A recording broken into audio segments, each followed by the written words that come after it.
Hey y'all, hope you're doing good today. So in today's message, I want to share with you, gotta make sure my phone's sitting here okay. I want to share with you some thoughts on the way things have transpired in my journey, and hopefully you can relate, and I hope to give you some insights and some validation, because sometimes what our gut is telling us is in total conflict with what feels right, per our attempts to use logical reasoning. Sometimes they feel like they're in conflict, and then all that does is just give us another reason, like just yet another to blame ourselves, and question ourselves and gaslight ourselves and things like that. So what I want to share with you today is how, and I've mentioned it a little bit before, I've touched on it, how a lot of times we, when something's off in our lives, like if, hopefully you're already out of a bad situation, a toxic situation, hopefully that's in your past, but I'm sure you can look back and reflect, like I can, and I'm wondering if you felt the same way, because the way this progressed for me was like this. I was heavily asleep for a long time, okay, in the midst of it. And during this time I was heavily asleep, my health was declining, my mental state was declining. I wasn't really able to identify, I guess, what you might call my self-esteem as declining, but I guess it really was.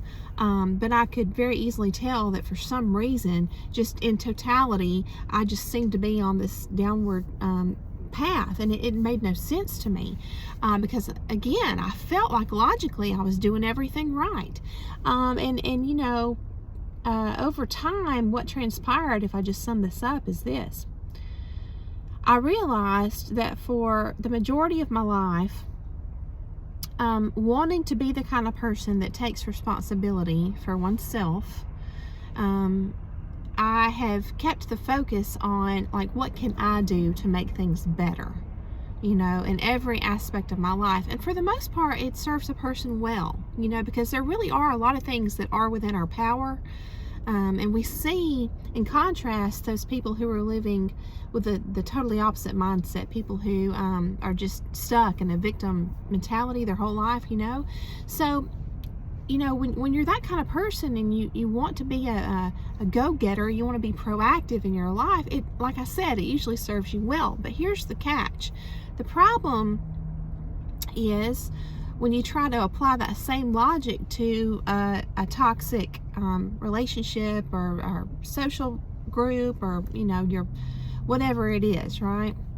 Environment, atmosphere, whatever it is that's toxic. When you try to apply that same logical reasoning, it's no longer logical. It doesn't fit there. And the reason is because the problem isn't you. The problem isn't you. And accepting that is hard, I think, on a subconscious level, because it requires admitting that you are not, in fact, empowered in this particular situation. And so you might even say that underneath that would be some kind of unconscious driving factor of fear, that you have no control over the situation. In other words, it is toxic, and no matter what you try, you're stuck in this loop. You're spinning your wheels. You can't make any traction.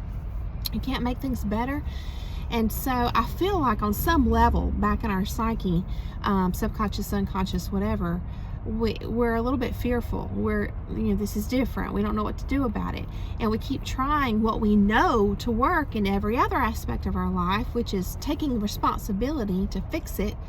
We keep trying to apply that, and it doesn't work. It keeps failing. So the shift has to happen at some point where we say, you know what? It's not us. Even though I can't put my finger on what the problem really is, I know it's not me. At least in totality. Maybe in part, I can see my own flaws, the things that I regret, but I know that this whole situation isn't because of me. And so that's hard to reroute your neural pathways and things like that to go onto a different track, or tract rather. And so it takes work. It is a process. It's slow. You have to work at it. You have to want it. And that's where I would bet many of us spent a long time. in that process, literally rewiring our brain. Okay, what can, and I can say this from experience, what can kick that into high gear or make the shift happen really quickly for you is a life-threatening situation. If you have a very serious injury or something that takes you out, and I don't mean like permanently, but like out of your normal day-to-day life. If you have something happen that kind of where your life flashes before your eyes, that can wake you up pretty quick, because I can't explain it, but it's kind of like, this is kind of how I thought of it. It's kind of like, how come I couldn't see things clearly before, and it took this, it required this? Why did it require this to wake me up? Because suddenly it's not a problem. Suddenly I can say, you know what? Hang on a second. And what became clear to me was not so much about blaming another person, so much as it was just seeing the fruit, like the Bible talks about. Like suddenly I knew what really mattered and what didn't with regards to priority, as far as how I invest my time every day, what I pour myself into every day. It's like that's what became super clear. Like, you know what? I have spun and spun and spun my wheels over here, and there's no fruit for it. And in fact, I'm just expected, or made to believe that I should keep spinning my wheels, and I know that there's no fruit. So that's the kind of thing that becomes really clear, right? That was my experience. And so, a lot of philosophies, I've read a lot of books over the years, and I feel like there's a pretty common theme between them all that talks about or relates awakening or reaching some great level of enlightenment, relating that to going inward, right? Going in to oneself, right? Into your own mind and heart via meditation or whatever it is. And that supposedly is supposed to help you wake up. And I'm not saying that's not true, because again, when you get still and you quiet your mind, a lot of things do surface from your subconscious, right? Or even your unconscious. And it's kind of beautiful and magical, really, this whole process, because through my growth process on this path, I have started seeing a lot of synchronicities, and it's kind of got me acquainted with what's called the collective, either the body of Christ, and how that kind of works, and how you can literally experience that in your life, the Holy Spirit at work amongst many of us at once. And then also there's different terms for it, if you want to look at it, through the academic lens or whatever. In psychology, the collective unconscious or whatnot. In other words, as you start to dig down and do that kind of work, it's like your mind truly is expanded, and it's the synchronicities are everywhere, and it's really cool, right? But essentially you have to reach a place, this is what I'm getting at, where you can't not look outward. You just can't anymore. You have to do it. You have to look outward. You have to, I think the old saying is, call a spade a spade. It's if it looks like a duck and quacks like a duck and walks like a duck, call it a duck kind of thing.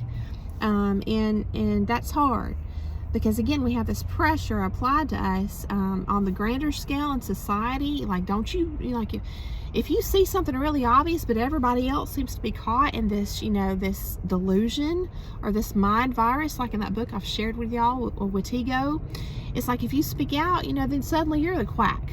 Even though it's like, what's the other option? To deny yourself the truth and gaslight yourself and betray yourself in that manner. So it's like, to me, this is a really kind of simplified way to view this spiritual battle. How strong are you to stand up for truth, both in your personal life and on the grander scale? So, I feel like our natural state, if you think about children, it's to be egocentric. It's to be kind of self-focused, keeping the focus on ourselves. And unfortunately, I think when we mean well and we're trying to, fix a situation that doesn't feel right in our life, and we turn to these self-help books and philosophies and different religions and study, it just keeps us there. It keeps us in that egocentric mode, and that just serves to blind us from holding others accountable. And that another level of obstacles there is that we don't really want to hold these other people accountable, because if we do, that might mean that on some level we know they're not going to take responsibility, or that they're never going to change, and we know that it's going to mean the end of that relationship, be it a parent, a sibling, a friend, a lover, a partner, whatever it is. I feel like on some level we know this person's never going to take responsibility and apologize, and a real apology is changed behavior, right? So we gaslight ourselves. So I want to share with you some thoughts today kind of centered on that. All the fairy tales and the folklore out there, I feel like resonate with us like they do for a reason. All the different characters in these stories that go on these grand adventures, kind of culminating in this one grand adventure, and just really cool, intricate story and all, right? Within all of these is one common theme when you're looking at it through the lens of symbolism and wanting to gain, some meaning about life, while being immersed in these fairy tales and folklore and movies and books and all the different ways stories are manifest, right, in today's society, modern culture. The main tool that's used here in these stories is personification, okay? Personification meaning a representation of a concept, okay? And this can be a concept within the human psyche a lot of times, or it can just be a concept with regards to different aspects of reality, or spirituality but personification is a tool. It's a tool. And what we need to learn is it's not just a tool for stories, books, and movies. So, in other words, instead of starting on the inside, looking inward, hoping to become aware of everything, what if we take this inspiration from these fairy tales and books and movies and all these different stories, and we apply this tool of personification literally in our lives, where we start to look outward at all the characters in our life, okay? And we are brave enough to admit to ourselves everything about that person, just like it's a living story, okay? Like we're living out a story. And in other words, if there's an author writing all this down, for example, they're not gonna, be careful not to say something that's, might hurt somebody's feelings. In other words, getting that honest with yourself about everyone in your life. Okay? So this is like kind of a way that we can get to the truth for ourselves. Okay? So, I think that personification can be a tool that way, because eventually we'll learn that the world can serve to us as a mirror. So even if you have in your heart the desire to want to be responsible for yourself and learn and grow yourself, and you have the belief that real change in the world starts with you and all that, okay?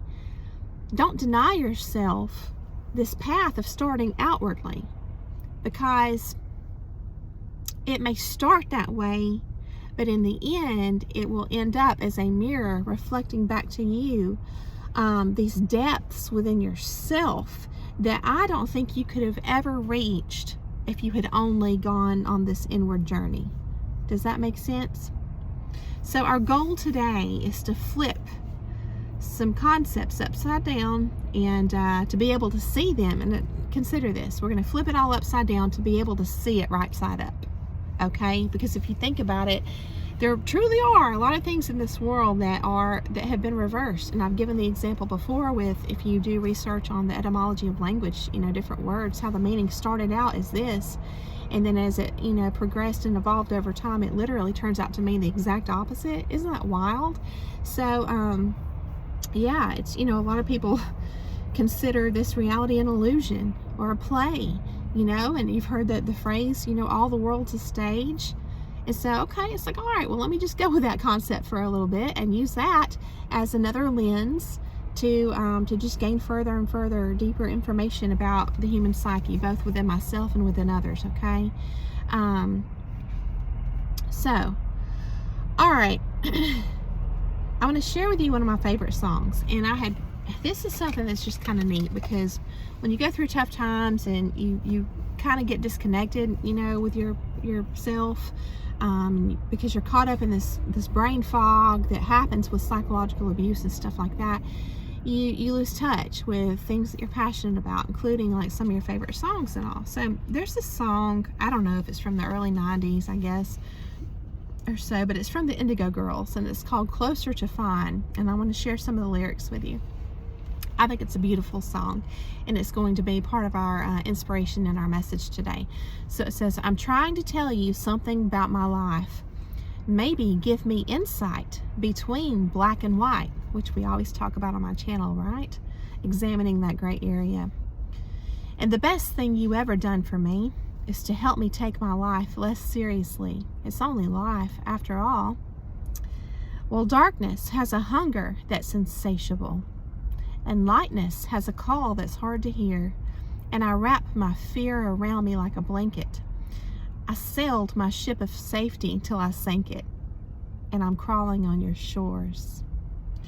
And then it talks about going all around the world, right? Trying to find the answers, going to the doctor, the mountains, children, fountains, and looking for all these answers, It says there's more than one answer to these questions, pointing me in a crooked line. And the less I seek my source for some definitive, the closer I am to find. And so it's a beautiful song. I've put that along with another one of theirs called Galileo in the playlist for the Warriors music. So I encourage you to listen to that. It's just a beautiful song. But yeah, so I looked up the word definitive, because it says the less I seek my source for some definitive, the closer I am to find. So the word definitive from the late 14th century means ending or determining, conclusive.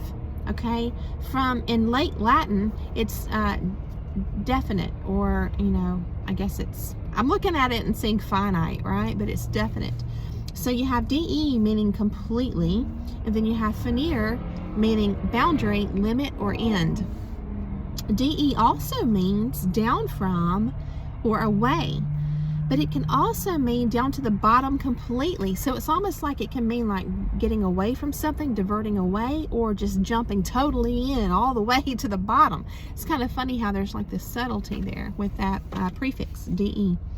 Okay, and it can also mean undoing, like to reverse an action, a verb like to defrost, right? You can frost something or defrost.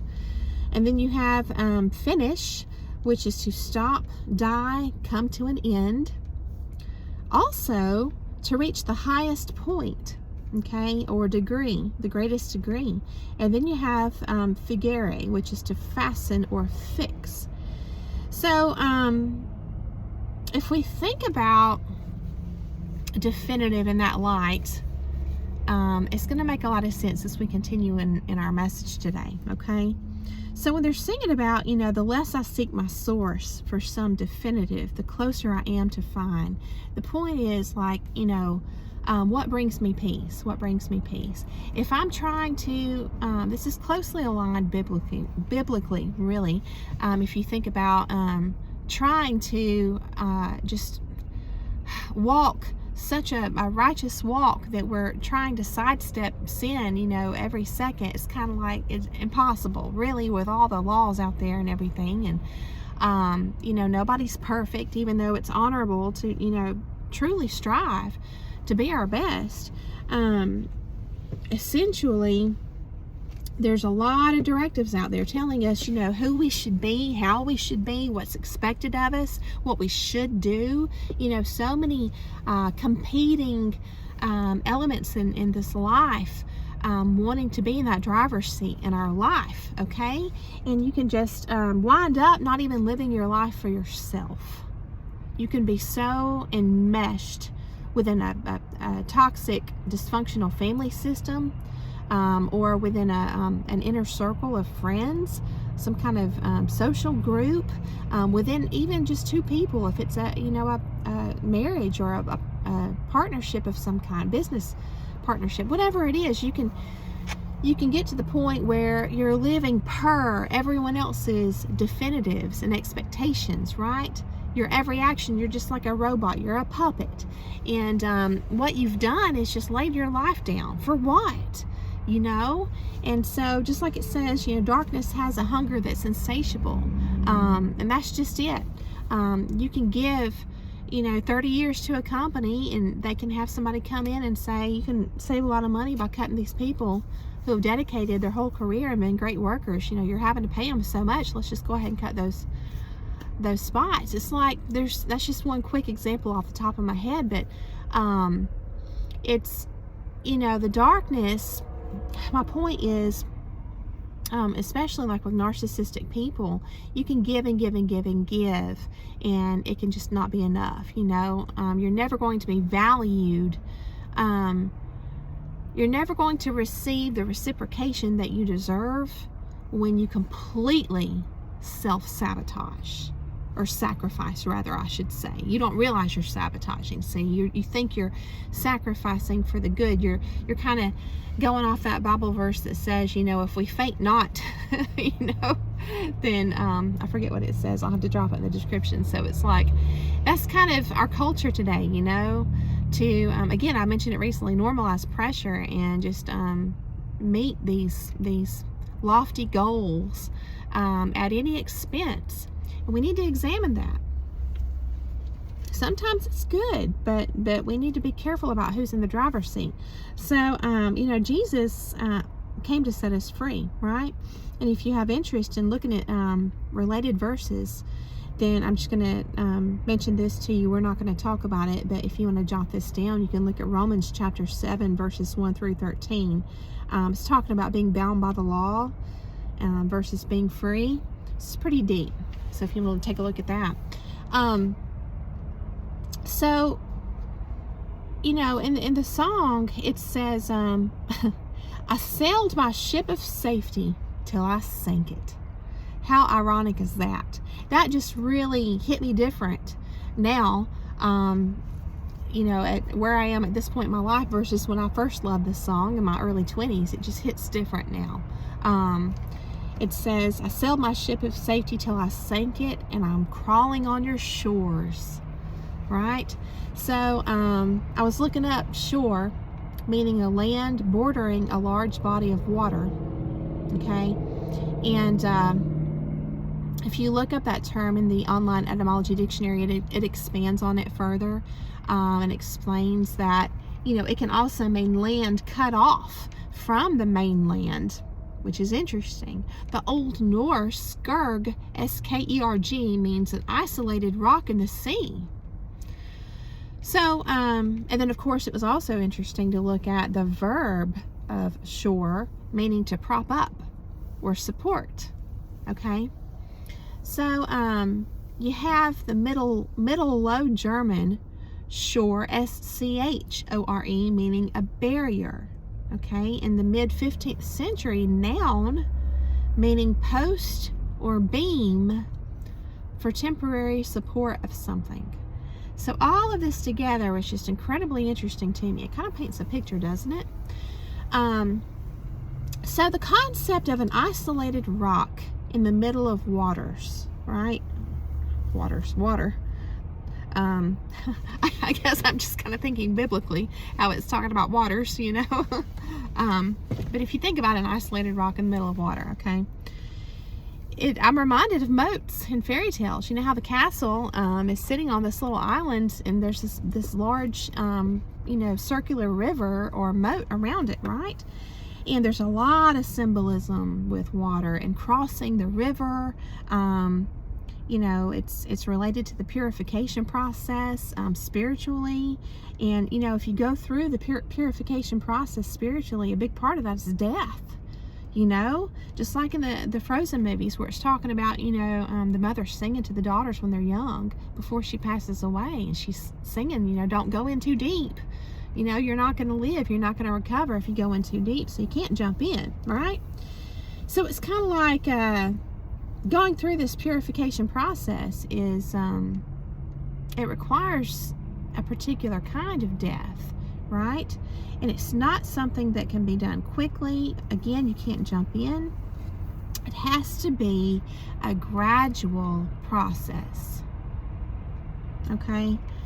Kind of like the slow opening of the door to your unconscious, okay? Because as you're doing that, whether you're looking out here or in here, either approach, whatever is successful in starting to crack that door open, what I have found is you can't see only in here and not out here. Or you can't see only out here, you, and you, and you, and not seeing here. It's all connected. It is a collective. And so when you start putting these kind of dots together, you have to really be careful and go slow to protect your sanity, your mind. You know, it reminds me of that book that I bought that I've lost among many other valuable things over the years. It's no longer being published, but it was by Lisa Lindemann, just a small little illustrated book, but it was heavy. And it was called The Droplet in the Sea. And it reminds me of that, where the little droplet has this longing, and she just feels this pull, or he feels this pull to the ocean. And the ocean, you know, has this great love for this little droplet of water, and the droplet of water has this great love for the ocean because it knows it belongs there, you know. And so it's so tempted just to dip its little toe in, and it just kind of reaches out this little droplet toe, and as soon as he does, it says bloop, and he becomes part of the ocean, right? So symbolically speaking, this is certainly like an ego death, okay? So if we make it through the cleansing waters to the shore or the edge of the rock, okay? So if we can do that, then we can stand on a solid and much wiser foundation, okay? You know, everything in this worldly realm is competing, isn't it? For not just our attention, but unfortunately to be idolized by us, to be in the driver's seat of our life. But everything false will fail us at some point. So, you know, when this happens, this is what keeps us stuck in this loop. We're just searching and searching, right? And like I mentioned before, for some of us, it takes a life-threatening experience to really get on track. But when you do have something like that happen to you, and you get this kind of instant clarity, it's not that you're just suddenly given all the answers, but what isn't serving us is made really, really clear, which I mentioned before, right? You know, it says in the song, there's more than one answer to these questions, pointing us in a crooked line, right? That's very, very true. And then I want to share a Bible verse related to this, especially where it says, I'm crawling on your shores. This is kind of deep, I feel like. This is in Revelations, chapter 15, verse 2. Let me share this with you all. It says, and this is the 1599 Geneva Bible that I'm reading from. It says, and I saw, as it were, a glassy sea mingled with fire, and them that had gotten victory of the beast, and of his image, and of his mark, and of the number of his name, stand at the glassy sea, having the harps of God. So those who are victorious are standing at the sea with harps, okay? And then if you look at the King James Version, it actually says standing on. They stand on the glass of sea. And then the New International Version says, standing beside the sea. So I feel like between the Geneva Bible, which is really old, and the New International saying beside the sea and at the sea, that's very relevant with regards to your shore, right? I'm crawling on your shores because you've gone through the water, right? And when it says having the harps of God, check this out. I looked up harp. Did you know that harp comes from the old Saxon harpa, and it means an instrument of torture? Pretty interesting. So if you read on in Revelations there in chapter 15, it goes on to say that, you know, those that are victorious sing, they go on to sing songs of Moses and the Lamb. It's all like this victorious proclamation, okay? And verse 5 says, the temple of the tabernacle of testimony was open in heaven. So I think that all this is related, holding harps, they've made it to the shore, that sure rock, amidst this wild sea, it's mingled with fire, and it's glassy. It's just, it's intense. And they've made it to this shore, and they have their harps, which again, you might look through the lens of the definition, meaning an instrument of torture. They go on to sing these victorious songs, make these proclamations, and then as the story progresses, it goes into, again, the temple of the tabernacle of testimony becomes open, okay? Here's my point here. My point is this. Just like in The Little Mermaid with Ariel, okay, just a modern example of one of many, our voice is the number one threat or instrument of torture to a liar, to someone living in the lie, okay? Be it a someone, an individual, or the system at large, matrix, right? So just consider that. So testimony, our testimony is proof of fact. It's evidence. I looked up the Latin testimonium. You have the first part of that word, testis, which is a witness, and then monium is state or condition, okay? My question to you is this, to ponder today. What if the test is to give our testimony? And I want to take a look at some symbolism here for inspiration, okay? The Bible says, anyone who denies me before men, I also will deny before my Father who is in heaven. If we look at this for inspiration through the lens of personification for a minute, okay? Christ, that's who's speaking here, anyone who denies Christ before everyone else, right? That person will also be denied before God, okay? If Christ, I looked up, just to check myself, Christ is symbolic of the anointed, okay? The anointed, those that are rubbed with oil, okay? And so to rub from the 1580s, or the rub or rub, is equated to an obstacle and inequality, okay? So we are called to identify and separate from those that are not walking the path with us. And from my experience, if we refuse to do this, it means we are betraying and deceiving ourselves. And if you're a spiritual person, it's more than that you're betraying, and that you can't deceive God. He knows better. He sees all and knows all. You can lie to yourself, but you can betray both. And the truth is, you have to come to a place in life, and I'm saying this from experience, you have to come to a place in life where you have to decide who you're dedicated to. Are you dedicated to truth and love and the Word of God and God? Because whatever you're dedicated to, there's a price to pay. There's a cost, okay? It's going to mean that all of the things that are faults in your life, including those that are benefiting from you agreeing to betray yourself, okay? Those kind of relationships are going to fall away. And if they don't fall away, you're going to be miserable, because your voice, being someone rooted in love and in truth, your voice is going to irritate the daylights out of these people, right? You have to just deny yourself your own voice in their presence. And so, and even not in their presence, I mean, it just doesn't work. It's incompatible.